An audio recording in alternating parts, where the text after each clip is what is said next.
교회 일을 하다 보면 가끔 드는 생각이 있습니다. 그것이 뭐냐면 내가 지금 무슨 일을 하고 있는가? 내가 이렇게까지 해야 되는가? 누구도 나를 알아주는 것 같지 않고 기억해 주지 않는 것 같은데 또 일한 만큼 무슨 열매가 내 눈앞에 보이는 것도 아닌데 이런 생각을 가지게 되면 지쳐가기 시작합니다. 나중에는 파김치가 돼서 일할 의욕도 나지 않고 스스로 주저앉아 버리는 그런 경험도 있습니다. 저도 오래도록 주의 일을 하면서 어떤 때는 그냥 내가 잡부 노릇하는 거 아닌가, 의미 없는 노동을 하는 거 아닌가, 그런 생각 때문에 늘 반복되어서 하는 일이지만 스스로가 그 일의 의미를, 내가 왜 이 일을 해야 되는가 하는 의미를 물어볼 때가 있습니다. 특별히 내가 최선을 다해서 열심을 다해서 일했는데 눈에 보이는 결과가 나타나지 않을 때 이제는 탈진하는 것 같은 그런 느낌, 그냥 주저앉고 싶은 그런 생각을 가질 때가 있습니다. 지금 사도 바울은 로마 감옥에서 이 편지를 쓰고 있습니다. 앞으로 어떻게 될지 모릅니다. 30여 년 동안 그가 선교사로 일을 했는데 지금 마지막은 너무너무 초라합니다. 이제는 출입도 자유롭게 할 수가 없고 이제는 죽음만 눈앞에 있습니다. 그를 가까이 하던 사람들이 다 떠나갔습니다. 이런 상황 속에서 바울은 다시 한번 마음을 다잡고 골로새 교인들에게 편지를 합니다. 나는 이제 너희를 위하여 받는 괴로움을 기뻐하고 그리스도의 남은 고난을 그의 몸된 교회를 위해서 나는 내 육체에 채우노라. 너희를 위하여, 교회를 위하여 내가 겪는 이 고난은 오늘 성경에 있는 대로 나를 기쁘게 하는 것이다. 결코 나는 좌절하지 않는다. 나는 지금도 기쁘다. 나는 이 일에 의미가 있다고 생각한다. 나는 이 길을 끝까지 갈 것이다. 그런 다짐을 하고 있는 것입니다. 그리스도의 남은 고난을 내가 내 육체에 채우노라. 예수님이 십자가를 지실 때 당하신 고난이 뭔가 모자라서 내가 그분의 고난을 대신 받는다, 내가 대신 채워준다, 결코 그런 뜻이 아닙니다. 예수님의 고난으로 충분합니다.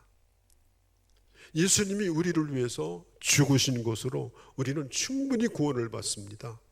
충분히 하나님의 자녀가 됩니다. 조금도 부족함이 없습니다. 그러면 그리스도의 남은 고난이 뭘까? 그리스도의 남은 고난.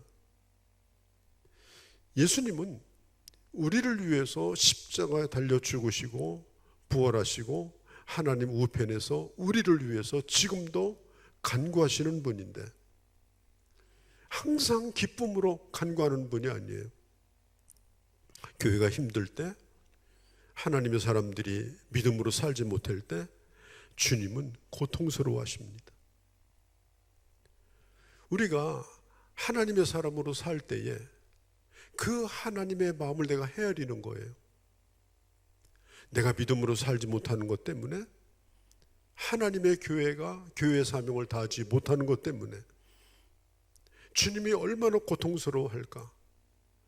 그 고통이 내게 느껴지는 겁니다. 그 고통이 내게 마음에 와 닿는 것입니다. 특별히 여러분, 교회라고 하는 것은 그리스도의 몸이라고 그랬잖아요. 여러분, 이 몸이 아프다고 하는 것은 온몸이 아픈 겁니다. 어디만 따로 아픈 게 없어요.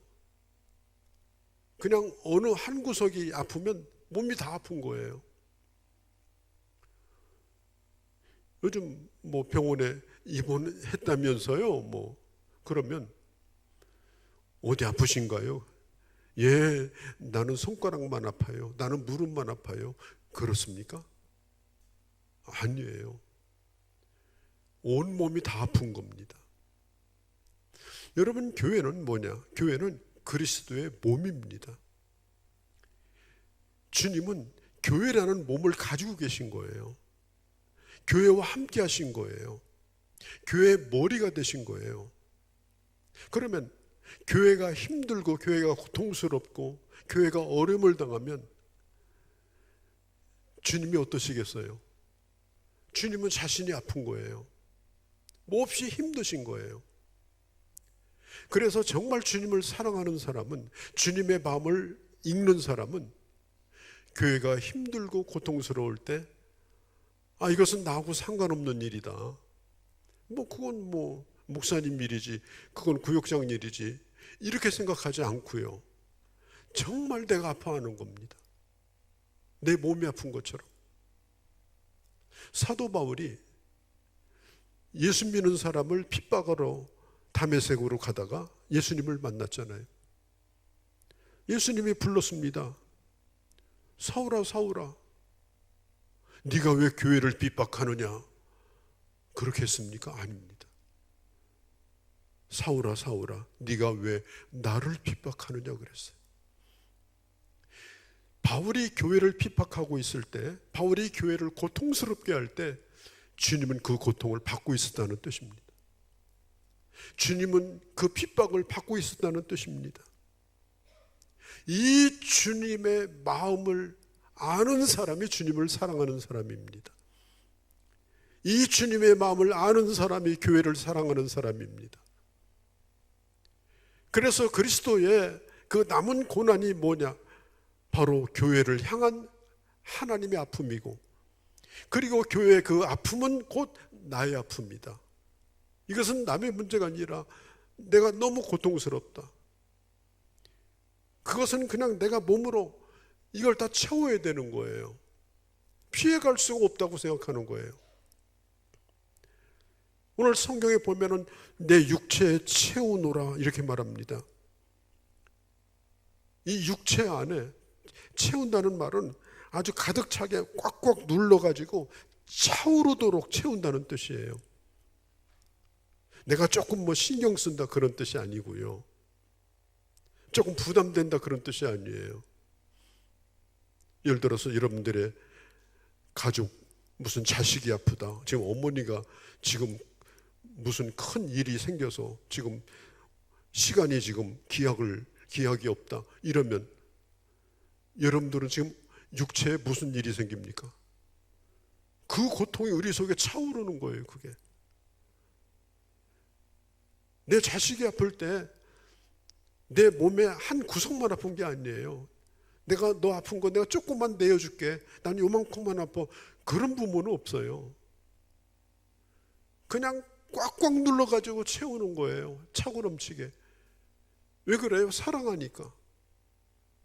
왜 그래요? 같은 공동 운명체니까. 그래서 사도 바울은 말합니다. 주님의 몸된 교회가 겪는 고난 때문에 나는 내 육체의 아픔과 고통을 나는 조금만 겪는 것이 아니라 내 몸에 가득 채워서 나는 그 육체에 채우노라. 나는 피해가지 않겠다. 나는 결코 도망가지 않겠다. 바울은 이미 채웠습니다. 왜? 지금 감옥에 들어갔잖아요. 몇 년 형받은 것이 아닙니다. 죽어야 되는 거예요. 참수를 당해서. 기약이 없는 그런 시간을 보내고 있는 것입니다. 그럼에도 불구하고 우리는 골로새서 1장을 펼치면서 바울이 뭐라고 그랬죠?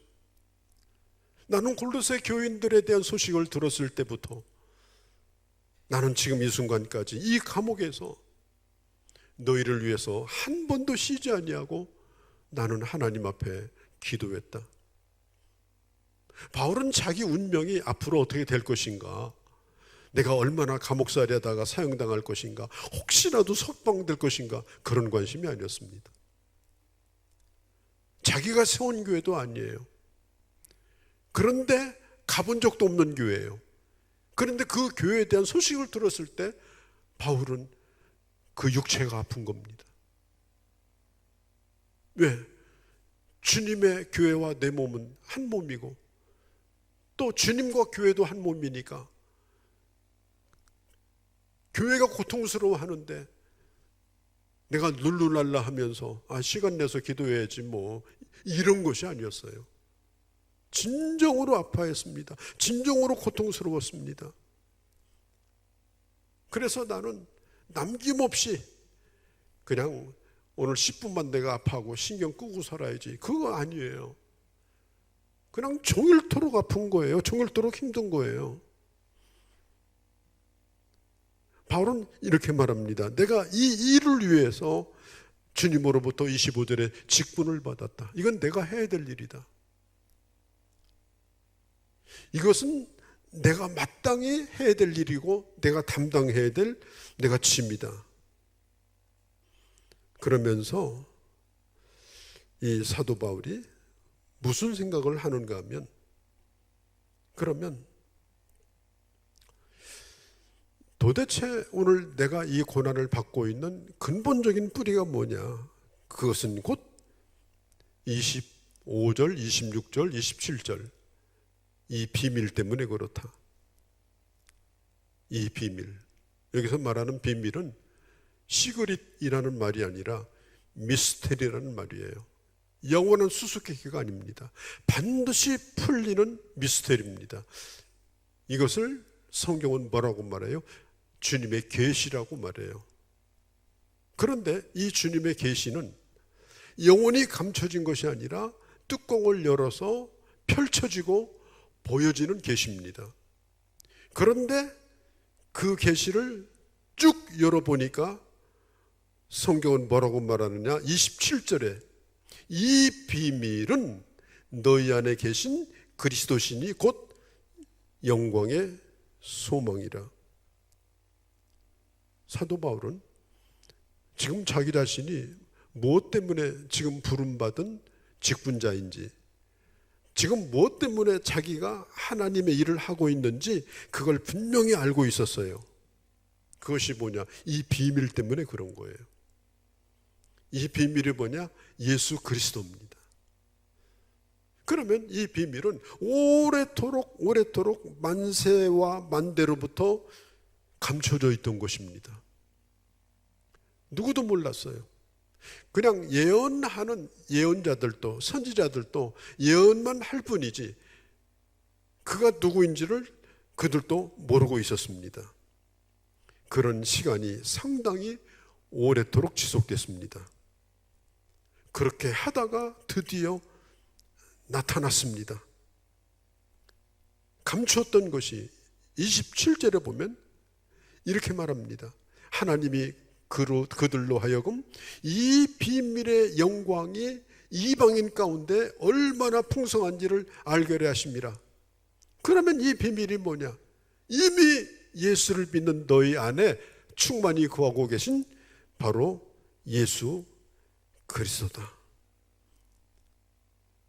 여러분, 이 비밀은 추상적인 것이 아닙니다. 이 비밀은 여러분 관념이 아닙니다. 끝까지 감춰진 비밀이 아닙니다. 이 비밀이 어떻게 내 안에 통째로 들어왔습니다. 오늘 성경은 말합니다. 너희 안에 있는 예수 그리스도다. 우리는 이 비밀 대신 예수님을 소유하고 사는 자들이에요. 주님이 우리 안에 함께하고 있는 것이에요. 그렇기 때문에 이제는 우리는 예수님은 알 수 없는 인물이 아닙니다. 예수님은 미지의 인물이 아닙니다. 우리와 함께 하시는 분입니다. 성령을 통해서 주님의 모든 것을 우리에게 가르쳐 주시는 분입니다. 이 비밀을 증거하는 직분을 하나님이 우리에게 주셨다고 하는 것입니다. 그런데 오늘 성경은 말합니다. 나는 이 예수를 알고 나는 이 예수님과 함께 인생을 살고 그리고 예수님은 나와 지금도 함께 하시는데 그런데 너무너무 고통스러운 일이 하나 있어요. 뭐냐? 예수를 믿는다고 하면서 이 비밀을 모르는 사람들이 너무나 많아요. 그냥 젖병만 빨고 있는 거예요. 젖병만. 복 주세요. 건강하게 해주세요. 잘 살게 해주세요. 뭐 누구네는 아파트 샀다는데 누구네는 뭐 당첨됐다는데 뭐 누구네는 이렇게 연휴 때 그냥 한 일주일씩 외국 갔다 온다는데 나는 어디 이웃집 마실 갈 데도 없고 도대체 내 처지가 뭐냐?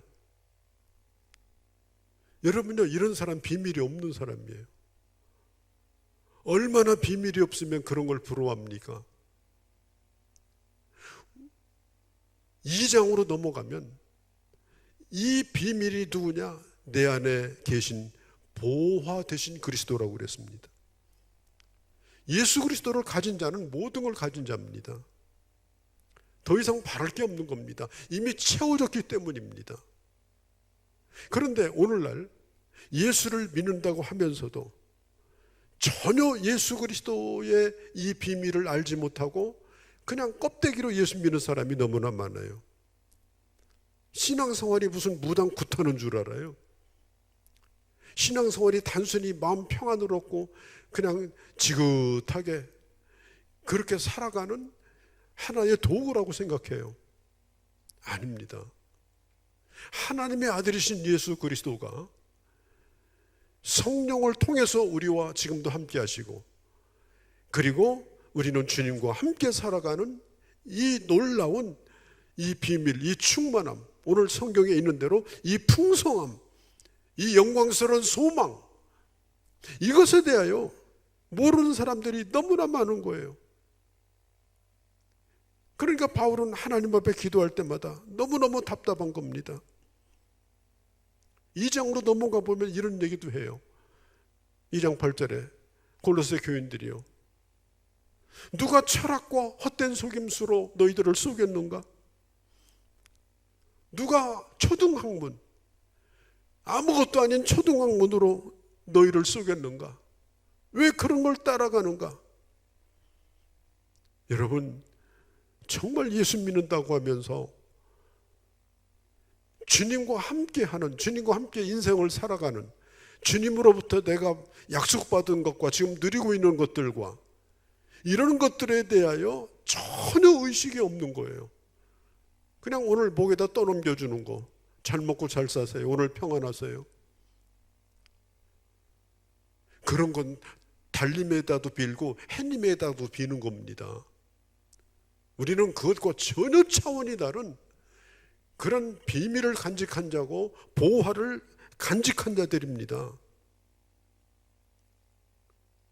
우리 교회가 해야 될 일도, 저와 여러분이 해야 될 일도 내가 소유하고 있는 이 비밀을, 이 놀라운 이 풍성함과 영광스러운 소망을 내가 그들에게 분명하게 전해줘서 오늘 성경에 있는 대로 그들을 온전한 하나님의 사람으로 세워가는 것, 그게 내가 해야 될 일이에요. 일단은 그렇게 살지 못하는 것 때문에 내가 고통스러워요. 왜 저 사람은 저렇게 예수 믿나? 이렇게 좋은 예수를, 이렇게 풍성한 예수를 왜 저렇게 믿는 건가? 기독교가 종교가 아닌데, 기독교는 생명인데, 기독교는 영원한 약속인데, 절대로 사라지지 않는 소망인데 왜 예수를 저런 식으로 믿나? 저건 예수 믿는 게 아닌데. 이렇게 예수 믿는 사람 때문에 내가 너무 고통스러워야 돼요. 그래서 그 예수를 내가 그에게 보여주고 싶은 거예요. 그 예수를 전해주고 싶은 거예요. 오늘날 교회가, 저와 여러분이 하나님의 일을 할 때 부각시켜야 될 것이 바로 이겁니다. 유진 피터슨이라고 하는 목사님이 계신데 이분은 이미 돌아가셨습니다. 그분은 이런 얘기를 했습니다. 어느 날 내가 내 자신이 하나님의 일을 한다고 열심히 했는데 나도 모르게 성공을 위해서 살려고 하더라. 내가 교회 복무시켜야 되는데, 내가 사람 많이 막 끌어모아야 되는데, 이 일이 막 잘 되어야 되는데, 그리고 사람들이 나를 인정해 줘야 되는데, 그래서 뭐 더 그럴듯하게 보이고 싶고 막 괜찮게 보이고 싶고 막 끊임없이 막 행사를 만들고 막 뭐 잔뜩 쌓아놓고 막 사진 찍어서 신문에 내고 막 어느 날 보니까 자기가 그렇게 하고 있더라는 거예요. 영혼을 돌보는 일이 하나도 없어요. 정말 그 사람 속에 예수 그리스도의 그 풍성함과 영원한 소망이, 그에게 차고 넘치도록 하고자 하는 욕망이 없는 거예요. 그냥 자기가 하는 일을 더 그럴듯하게 멋지게 보여주고자 하는 마음밖에 없었다는 거예요. 그래서 유진 피터슨은 이런 말을 합니다. 오늘날 이제는 사역의 초점이 분명한가 하는 것을 교회가 다시 한번 확인을 해야 된다. 여러분, 교회의 초점은 프로그램이 아닙니다.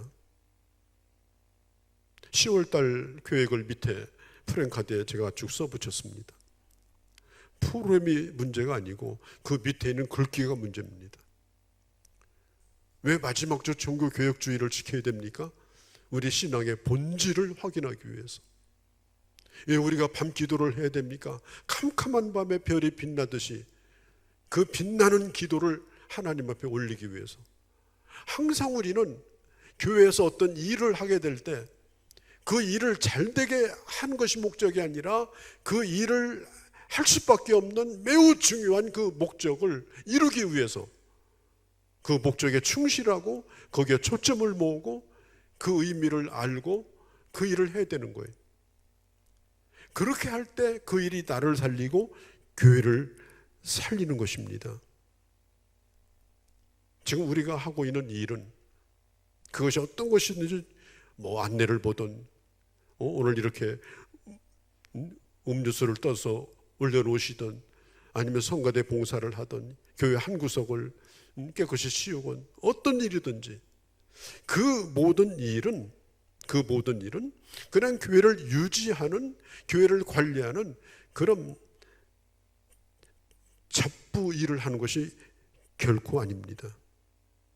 그 모든 일은 한 영혼과 상관이 있는 일이라고 여러분들 여기셔야 돼요. 그 일은 한 영혼을 바로 세우는 일과 연관이 있다는 생각을 하고 하셔야 돼요. 그래야 그 일이 지치지 않습니다. 그래야 그 일이 가치가 생깁니다. 이것은 단순한 고된 노동이 아니라 진정한 헌신이 되는 겁니다. 내가 주님 앞에 헌신자로 살고 있구나. 그것이 직접적인 관계가 없어 보여도 내 스스로가 그런 생각을 가지고 어떤 일이든지 우리는 교회에서 일을 하는 거예요. 그럴 때 오늘 사도 바울이 말한 것처럼 내게 기쁨이 넘친다. 그 고백을 하는 겁니다. 내게 기쁨이 넘친다. 내 속에서 활활 그 일이 타오르는 겁니다. 왜? 내가 하는 일은 결코 작은 일이 아니니까. 그 일은 굉장히 위대한 일이니까. 지금 사도 바울의 관점에서 보면 지금 그런 감옥 안에서 아무 일도 하는 게 없는 거예요. 지금 기도만 할 뿐이고, 지금 이 로마에서 골로새 교회 편지 한 장 써서 보낼 뿐인데, 그러나 바울은 자기가 지금 하고 있는 이 일이 얼마나 중요한가. 골로새 교회에 보낸 편지가 지금 우리가 읽고 있는 편지가 됐잖아요. 바울이 이거 상상이나 했겠습니까? 여러분, 교회에서 하는 이 일은 교회 기능을 유지하기 위해서 하는 잡무가 아닙니다. 청소 안 하면 지저분하니까 아니에요. 결코 잡무가 아니에요. 그 모든 일이 소중한 일이에요. 뿐만 아니라 여러분들이 예배를 드리고 이 세상에 나가서 가정생활을 하든 직장생활을 하든 아니면 무슨 영업을 하든 어떤 거든지 마찬가지예요. 내가 하는 그 모든 일이 호고지책이 아니고 먹고 살기 위한 일이 아니고 그거보다 더 가치 있는 일이라고, 그 가치 있는 것을 위에다가 올려놓을 때 그 직장도 재미있고 학교도 재미있고 먹고 사는 일도 재미있는 거예요. 아니면 단순 노무자가 되는 겁니다. 지금 사도 바울이 이 골로새서 1장을 마무리하면서 지금 우리에게 그걸 집중적으로 지금 깨닫게 하려고 하는 것입니다. 거기에 교회 부흥의 발화점이 생기는 거예요. 모든 성도들이 그렇게 어떤 일이든지 교회 안에서든지 교회 밖에서든지 그렇게 하시면 부흥이 일어납니다. 교회가 살아납니다. 진정으로 하나님의 놀라운 역사가 풍성하게 일어납니다. 오늘날 사람들은 본능적으로 지금 고통을 회피합니다. 왜냐하면 너무나 풍요한 세상에 살다 보니까, 너무나 편안한 시대에 살다 보니까 이제는 내가 마땅히 치료해야 될 고통도 될 수 있으면 다 피해가려고 합니다. 신앙생활도 마찬가지예요. 예배 참석하고 적당히 헌금 내고 그냥 최소한도의 의무를 하고 그 다음에 어떤 부담도 가지지 않으려고, 그 다음에 머릿속은 뭐냐? 즐기자. 오늘 예배 끝나고 즐기자. 이번 연휴에 즐기자. 그냥 그런 생각에 머리가 꽉 차 있는 거예요. 그리스도를 위한 고난이 없는 거예요. 오늘 내가 사는 것을 통해서 그리스도의 고난으로 좀 꽉꽉 채우고자 하는 이런 거룩한 열망이 없는 거예요. 그냥 즐길 생각만 하고 삽니다. 여러분, 하나님의 나라는 자기 몸에 성도들과 교회를 향한 고난을 채우기를 원하는 그 사람들을 통해서 자라나게 합니다. 하나님 나라가 확장됩니다. 교회가 교회되어집니다. 주님은 그들에게 소망을 두고 계신 것입니다. 그러면 이 일을 어떻게 감당하는가? 한마디로 말하면 내 힘으로 못합니다. 버거워서 못합니다. 그냥 하나님의 일 자체가 아주 눌려버려가지고 그냥 구역장애니 교사니 막 생각하면 지긋지긋하고 막 언제 12월 말이 안 오나, 이거 언제 벗어버릴까 막 그 생각만 하고 그냥 완전히 그냥 탈진 본압이 돼버리는 거예요. 왜 그렇습니까? 하나님의 일을 하는 그 동력이, 그 다이나믹이 자기라고 생각하니까 그래요. 내가 지쳤다는 거예요. 내가 힘들다는 거예요. 우리 예수님은 이렇게 말씀했습니다. 십자가를 향해 가시면서 아버지가 일하시니 나도 일한다. 이게 무슨 뜻이에요? 성부 하나님께서 예수님을 이 땅에 보내시고 예수님과 함께 하시면서 예수님으로 하여금 일하고 계시다는 것을 예수님은 항상 느끼고 계셨어요. 우리는 혼자 일하는 사람이 아니고 혼자 고난을 받는 사람이 아니에요. 주님이 나를 이 세상에 보내시고 주님이 하시고자 하는 위대한 일을 나와 함께 하셔서 아버지가 일하시는 거예요. 내가 일하는 게 아니에요. 하나님 아버지가 나와 함께 하셔서 아버지가 일하시는 거예요. 그래서 주님도 말씀해요. 아버지가 일하시니 나도 일한다. 제가 교회 일을 오래도록 해왔잖아요. 뿐만 아니라 박해일도 많은 일을 해왔잖아요. 인간의 힘으로 한다면 벌써 1000번, 1000번 쓰러졌을 거예요. 왜? 육신의 힘으로 일어날 수 없을 때가 너무나 많았기 때문에.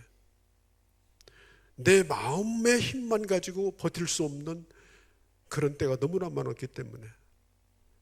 그러나 내 육신의 연약함과 내 마음의 연약함을 이기고 일어날 수 있었던 것은 하나님이 나를 통해 일하심을 믿었기 때문입니다. 작은 나이지만 크신 하나님이 나와 함께 하셔서 일하신다. 나는 혼자가 결코 아니다. 그리고 주님을 붙들 때 다시 일어날 수가 있었어요. 옛날 서부개척시대 영화를 보면 그 전기기관차 있잖아요. 막 소리 내면서 김 품으면서 막 달려가는 기차. 그 기차 제일 앞칸이 뭔지 아세요? 아궁이에요. 아궁이. 석탄을 잔뜩 다음 칸에다 쌓아놓고 얼굴 시커멓게 석탄 묻은 이 일꾼들이 끊임없이 그 아궁이에다가 석탄을 막 퍼 넣습니다. 그럼 막 타오릅니다. 그러면 그게 이제 물을 끓여가지고 증기가 생겨서 그 큰 기차가 그 철도에서 달려가는 거예요. 여러분들을 달려가게 하는 아궁이가 뭡니까? 아궁이가 없으면 철덩어리입니다. 불을 떼지 않으면 어떻게 그 철덩어리가 달려갑니까? 우리는 아닙니까? 조금만 힘들어도 아침에 천근만근인데, 조금만 힘들어도 살고 싶지 않은데, 어떻게 우리가 하나님의 사람으로 살고 이런 연약함 가운데서도 하나님의 일을 할 수가 있겠습니까? 나와 함께 하시는, 내게 동력을 불어넣어서 나를 살게 할 뿐 아니라 넉넉히 하나님의 일을 하게 하시는 하나님의 그 능력이 함께하기 때문에, 이를 위하여 나도 내 속에 능력으로 역사하시는 이의 역사를 따라서, 주님이 나와 함께하는 역사를 믿기 때문에 내가 최선을 다하는 겁니다. 뭐 주님이 함께하니까 난 가만히 있어도 된다, 아니에요. 이 힘을 다하여라는 이 말이 아고니즘 메노스라는 이 단어인데요, 이게 고민, 고통, 고뇌, 번민 이런 뜻이에요. 이게 영어에서 에고니라고 하는 단어가 여기서 나온 거예요. 아고니스, 에고니. 힘을 다한다는 것은 뭡니까? 진정으로 내가 마음을 기울여서 고통스러워하는 거예요. 여러분, 하나님의 일은 즐겁기도 하지만 정말 고통스럽습니다. 정말 힘듭니다. 그래서 내 열심으로 하기가 어려운 일입니다. 내 의지로 하기가 어려운 일입니다.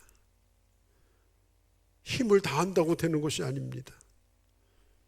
내가 오늘 이 일을 하는 그 원동력이 역사하시는 이의 능력으로 붙들려질 때에 가능한 겁니다. 여러분, 무슨 수로 100km를 뛰어갑니까?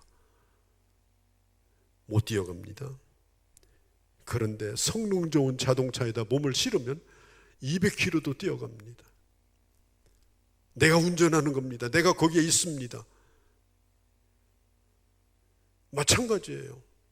얼마든지 우리는 연약한 자이지만은 내 안에 이 다이너마이트처럼 끊임없이 불을 붙게 만들고 힘있게 만드는 하나님의 능력에 내가 붙들려 있을 때에 우리는 이 일이 비록 고통스러운 일이지만 끝까지 잘 달려갈 수 있습니다. 바울은 다른 곳에서 이런 말도 했습니다. 내가 다른 사도보다 더 수고를 많이 했다. 많이 했기 때문에 나는 하나님 앞에 감사한다. 여러분, 내가 이만하면 됐다. 아닙니다. 나는 다른 사람보다 더 수고했습니다. 그러나 내가 이렇게 할 수 있었던 것은 내가 한 것이 아니라 하나님의 은혜로 한 것입니다. 하나님의 은혜로 감당할 수가 있었던 것입니다. 하나님의 일을 잘 하시는 사역자나 목회자들을 만나보면 자주 듣는 얘기가 뭐냐? 목사님, 저는 순간순간 하나님이 내게 힘주시는 것을 난 느낍니다. 순간순간 하나님이 힘주시는 것을 저는 경험합니다. 저도 마찬가지입니다. 저는 머리가 그렇게 좋은 사람이 아닙니다. 몸도 그렇게 건강한 사람이 아닙니다. 하나님이 함께하는 것을 내가 믿지 않았다면 한순간도 버틸 수가 없습니다. 무슨 뚝심이 좋아서도 아니고 고집이 있어서도 아닙니다. 성실하다고 되는 것도 아닙니다. 하나님이 함께 하셨기 때문에 여기까지 온 것이고, 또 앞으로도 내게 어떤 것을 주어지더라도 그 길을 갈 것입니다. 바울처럼 내가 다른 사람보다 더 수고했지만 그것은 내가 한 것이 아니라 나와 함께 하시는 하나님의 은혜 때문이라고 마지막 간증을 할 수 있을 것입니다. 그러니 오늘 수고가 비록 힘들지만 생각해 보면 얼마나 마음이 기쁜지 모르겠습니다. 부모는 자식을 낳아놓고 내가 어떤 고난을 받는다 하더라도 내가 자식을 위해서 짐을 지고 가리라. 아프면 나도 아프고 자식이 잘 되면 나도 기쁘고, 우리가 하나님의 나라를 위해서, 하나님의 교회를 위해서, 내가 사랑하는 성도들을 위해서 나는 어떻게 살아야 되는가. 이 길이 비록 힘들고 고통스럽고 정말 눈물만 쏟아질 수밖에 없는 그런 길이지만 향나무를 건드리면 그 상처에서 향 냄새가 더 나는 것처럼, 그렇잖아요. 향나무에서는 향이 안 나요. 근데 신기해요. 나무에다 상처를 내면요, 그때부터 향이 나오는 거예요. 우리가 편안하게 사는 길이 많습니다. 그러나 거기에는 영광이 없습니다. 때로는 내가 상처기가 나고 힘들어도 내가 주를 위해 살아야 되겠다, 내가 하나님의 나라를 위해 살아야 되겠다, 그러면 여러분들도 살고요, 하나님의 나라도 확장되고 반드시 교회도 부흥됩니다. 이런 아름다운 소망을 가지고 우리 남은 생애를 멋지게 살아가는 그런 하나님의 사람들이 다 되어주시기를 주의 이름으로 축복합니다. 거룩하신 우리 아버지, 예수 그리스도의 남은 고난, 그리고 성도들과 교회를 향한 그 고난, 그것이 때로는 견딜 수 없지만 하나님께서 내게 더 많은 짐을 지어줘서 더 수고를 할 수밖에 없었지만 이것은 하나님의 은혜였고, 그리고 마지막 날 그 열매를 보며 하나님 앞에 영광을 돌릴 기대를 가지고 아버지, 저희들도 이런 아름다운 소망 가운데 주님이 부르시는 그날까지 살아가게 하여 주시옵소서. 눈물로 씨를 뿌리는 자는 반드시 기쁨으로 거두리라. 이 땅에 완성되어져 가는 하나님 나라의 부흥과 나를 통해 일하시는 하나님의 놀라운 역사의 보람을 느끼면서 살아가는 저희가 되게 하여 주시옵소서. 우리 주 예수님의 이름으로 기도하옵나이다. 아멘.